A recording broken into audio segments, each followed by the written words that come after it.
Assalamualaikum warahmatullahi wabarakatuh. Bismillahirrahmanirrahim. Alhamdulillahirabbil alamin wa bihi nasta'in. Wassalatu wassalamu ala asyrafil mursalin wa ala alihi wa sahbihi ajma'in. Alhamdulillah, hari ini kita telah masuk hari yang ke-29 Ramadan ya. Masya-Allah, sekejapnya masa berlari. Ramadan akan meninggalkan kita hanya satu hari saja lagi. Mudah-mudahan apa yang kita lakukan sepanjang Ramadan ini memberi kesan dalam mentarbiah diri kita menjadi hamba Allah yang lebih baik di sisinya, insya-Allah. Hari ini kita akan sambung surah Saba, iaitu pada hari ini ayat yang ke-29 dan 30. Sebab 29 dengan ayat 30 ni dia bersambung dari segi isinya ya, dari segi kandungannya dia bersambung. Ayat 29 soalan, ayat 30 itu jawapan ya. Jadi kita terus rangkumlah ayat 29 dengan ayat ke-30 ni. Ayat 29 Allah Subhanahu Wa Taala berfirman, wa yaquluna mata hadzal wa'd in kuntum shadiqin. Dan ayat ke-30, qul lakum mi'adu yaumin la tastakhiruna anhu sa'atan wa la tastaqdimun. Jadi Allah Subhanahu Wa Taala merakamkan persoalan yang dikemukakan oleh kaum musyrikin kepada Nabi sallallahu alaihi wasallam tentang hari kiamat. Soalan ini menggambarkan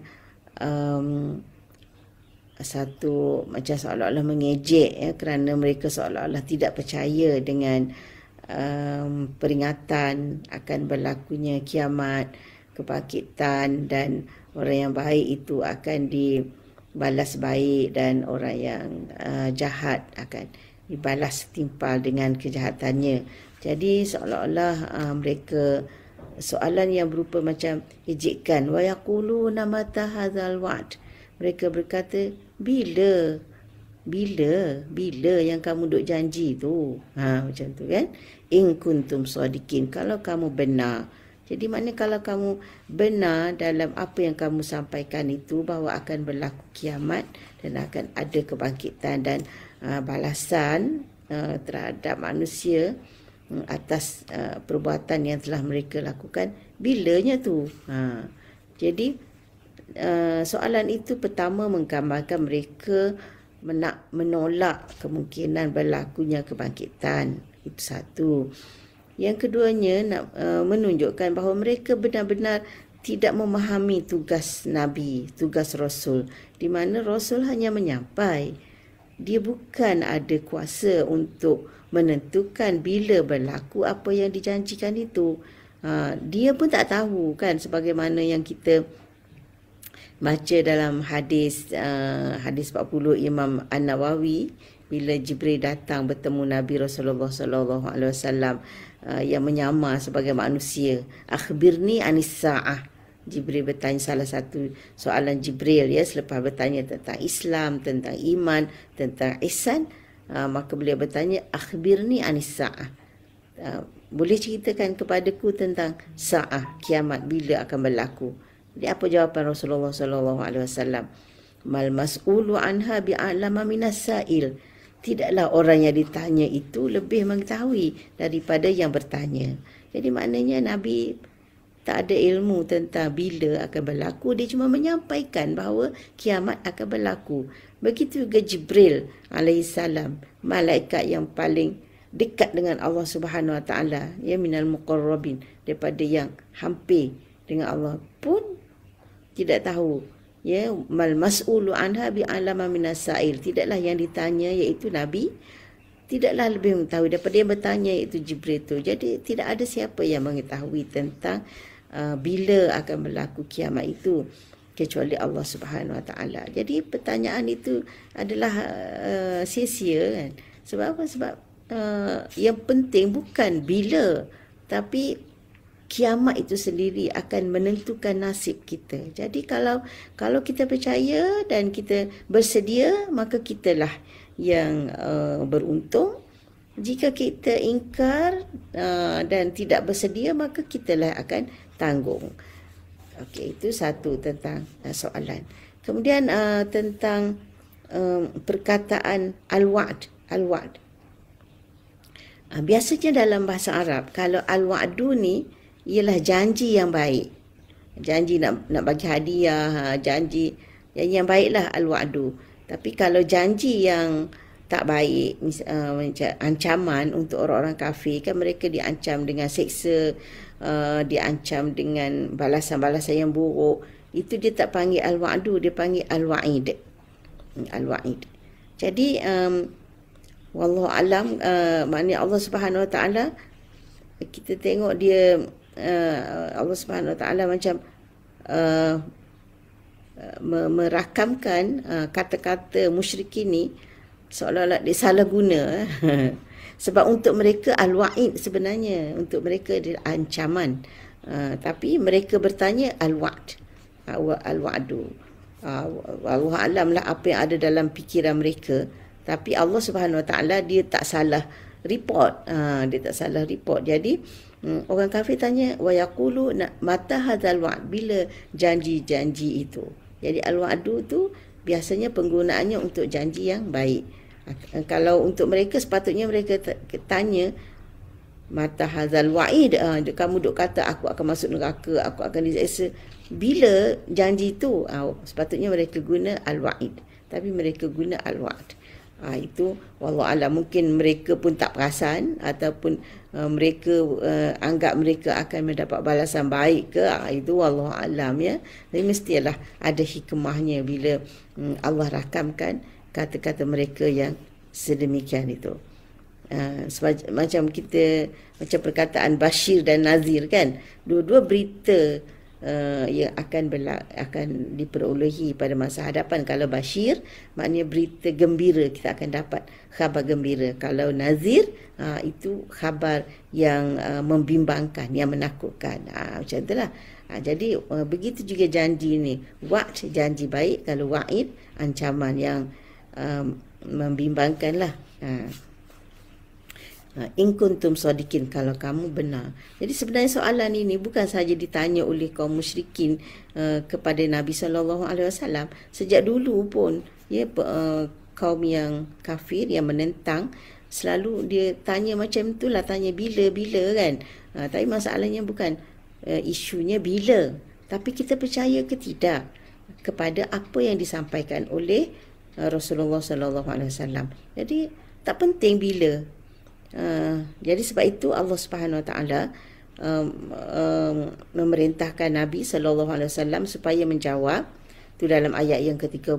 Qul, katakanlah wahai Muhammad, lakum mi'ad, bagi kamu mi'ad, maknanya janji. Ada date-nya, ada tarikhnya yang Allah dah tentukan. Mi'adu yaumi, hari yang Allah dah tentukan tu, la tastakhiruna anhu sa'ah wala tastaqdimun. Janji itu, hari yang dijanjikan itu,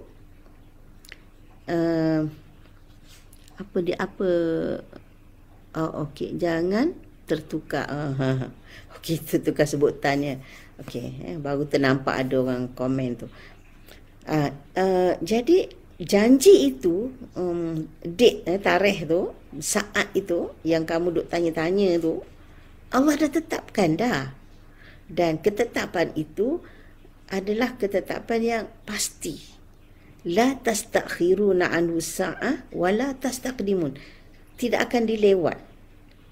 Kamu tidak akan dilewat kedatangan hari itu walau satu saat.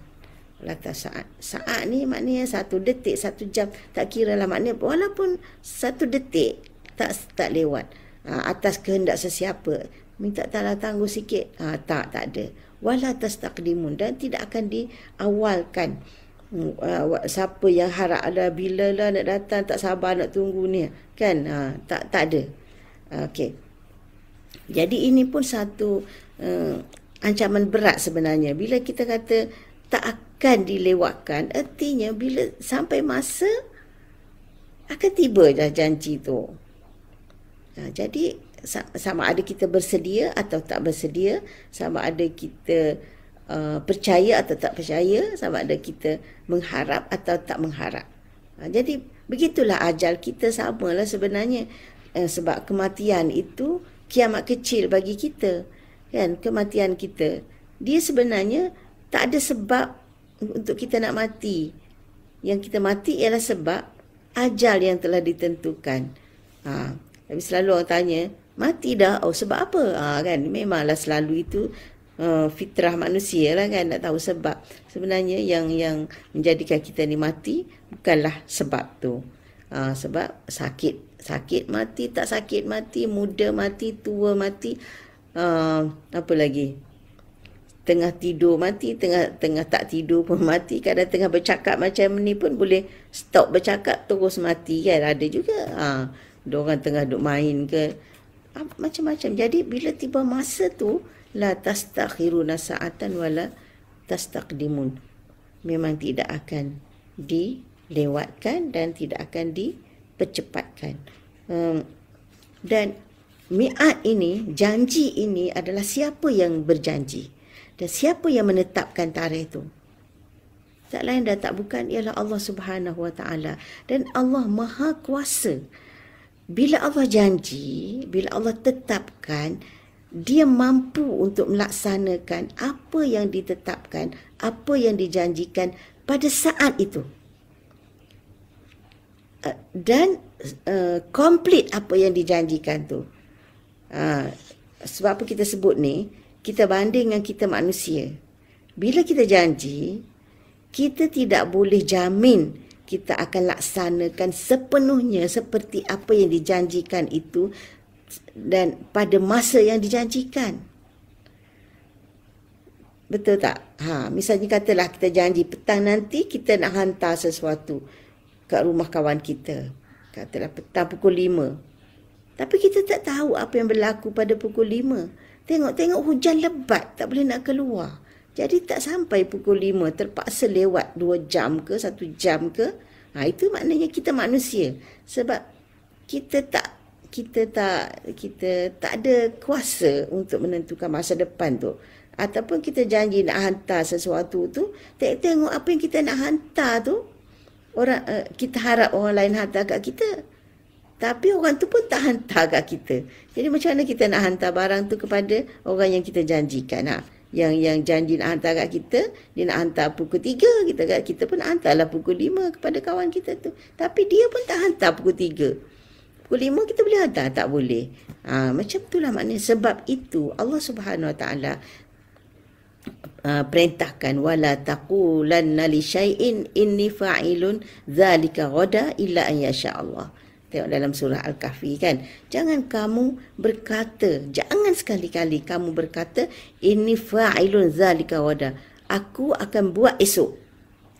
Illa an yasha Allah, kecuali dengan kehendak Allah. Jadi sebab itu, apa yang akan kita lakukan esok ke, lusa ke, petang ke, jangan kata, ya aku akan buat esok. Tak boleh. Illa an yasha Allah, kecuali dengan berkata, insya Allah. Jadi apa-apa yang kita janjikan selepas ini, kita kena sebut insya Allah. Sebab bila kita sebut insya Allah tu, maknanya kita dah terlepas daripada kita berbohong sekiranya kita tidak dapat menepati, menepati apa yang kita janjikan itu. Jangan lupa insya Allah. Ya. Kadang-kadang kita ni sekarang nak tulis insya Allah pun tak berapa rajin kan. Kalau dalam WhatsApp tu tulis IA je.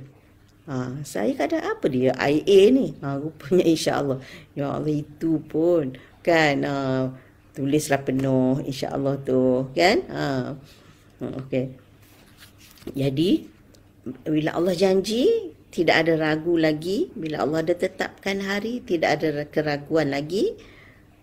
Janji itu pasti berlaku tepat sebagaimana yang Allah kehendaki. Jadi itulah sebahagian daripada kata apa, ancaman, tentangan yang dihadapi oleh Rasulullah sallallahu alaihi wasallam dengan kaum musyrikin, dengan orang-orang yang tidak beriman kepada baginda sallallahu alaihi wasallam.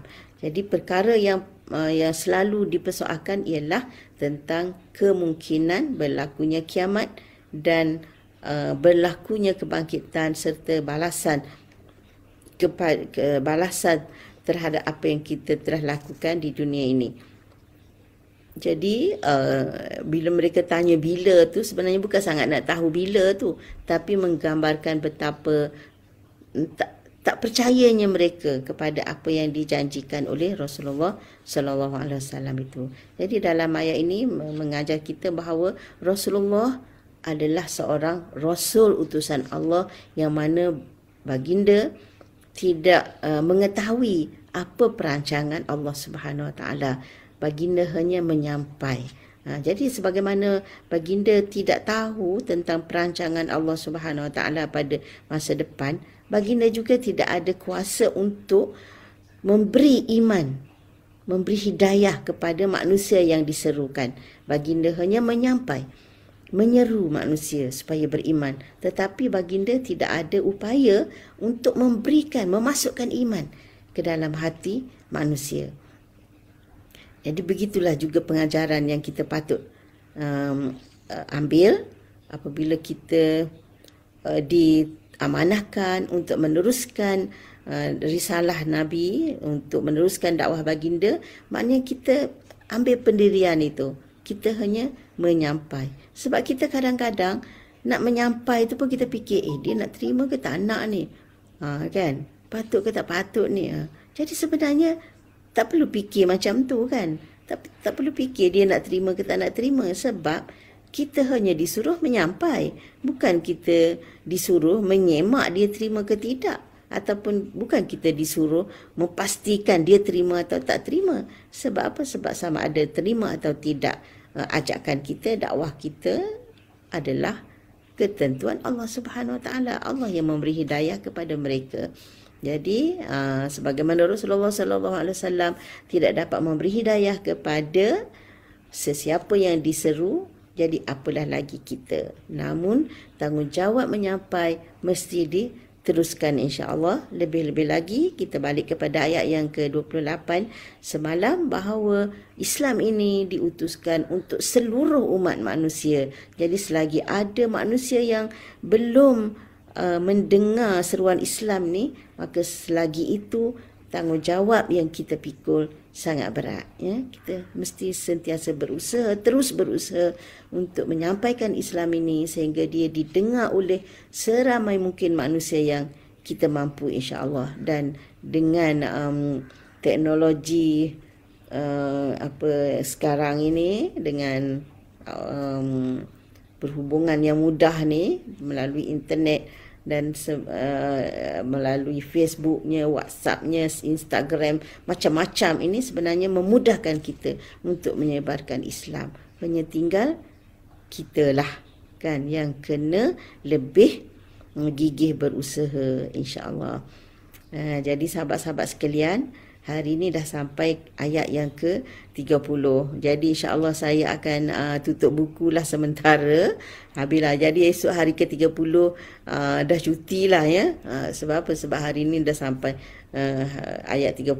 Jadi complete lah Ramadan ini 1 hingga 30 surah Sabah, ya. Jadi cuti dulu esok dan juga hari raya. Kemudian wallahu alam, semoga-moga Allah izin untuk saya sambung surah ini sampai ke akhirnya, insya-Allah. Selagi tak kiralah ada orang nak dengar ke tak nak dengar, saya memikul tanggungjawab saya untuk menyampaikan apa yang mampu saya sampaikan, insya-Allah. Jadi kepada sahabat-sahabat yang mengikuti, terima kasih banyak-banyak. Mohon maaf jika salah dan silap. Jika ada manfaat daripada apa yang saya sampaikan ini, tolonglah share, kongsi dengan kawan-kawan kita yang lain, insya-Allah, mudah-mudahan. Jadi mohon maaf, selamat menyambut Hari Raya Fitrah.